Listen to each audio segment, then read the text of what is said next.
నెల్లూరు జిల్లా బోగోలు మండలంలోని శ్రీ ప్రసన్న వెంకటేశ్వర స్వామి ఆలయంలో నిర్వహించిన తెప్పోత్సవంలో ఒక్కసారిగా అపశృతి చోటు చేసుకుంది.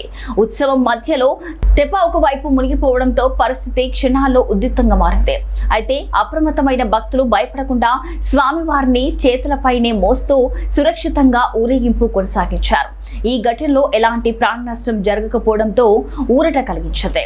స్థానికులు, ఆలయ సిబ్బంది వెంటనే సహాయక చర్యలు చేపట్టడంతో నీళ్లలో పడిన భక్తులను బయటకు తీసుకొచ్చారు. ఘటనపై సమాచారం అందుకున్న అధికారులు పరిస్థితిని సమీక్షించి భద్రత ఏర్పాట్లను మరింత కట్టుదిట్టం చేయాలని సూచించారు.